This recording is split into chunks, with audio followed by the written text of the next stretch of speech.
मनीष कश्यप की मां ने पत्र के माध्यम से गृह मंत्री अमित शाह से प्रार्थना की है कि उनके बेटे के ऊपर तमिलनाडु सरकार ने साजिश के तहत एनएसए लगाकर अभी तक जेल में रखा। आगे उन्होंने पत्र में लिखा है, जब तमिलनाडु में मजदूरों के साथ कथित पिटाई की घटना देश का राष्ट्रीय टीवी चैनल और राष्ट्रीय अखबारों के द्वारा प्रमुखता से दिखाया गया, उससे संबंधित प्रश्न पूछने पर उसके ऊपर बिहार में तमिलनाडु में एफआईआर दर्ज करके जेल भेजने के बाद एनएसए लगा दिया गया। आगे उन्होंने लिखा है, क्योंकि उनके पति सेना के जवान हैं और अभी ड्यूटी पर हैं, अपने बेटे के इंसाफ के लिए वो दर दर भटक रही है। उन्होंने अपनी इच्छा जाहिर करते हुए देश के मजबूत और ईमानदार गृह मंत्री से इंसाफ का गुहार लगाते हुए अपने बेटे का सारा केस सीबीआई के हाथों सौंपे जाने की मांग की है।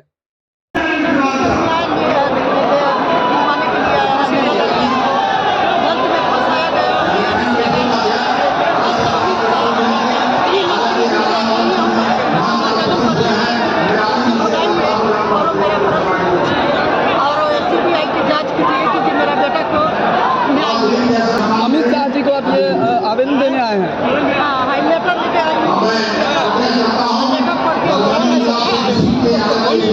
लेटर कैसे रखिए ना लेटर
को लेकर दे रहा है। इसमें लिखा है, गृह मंत्री भारत सरकार मनीष कश्यप के ऊपर लगे एनएसए के संबंध में है और उनके नाम बिहार लगा रही है और उनका नाम मधु देवी है, जो भारत की नागरिक और बिहार के पश्चिम चंपारण की रहने वाली है।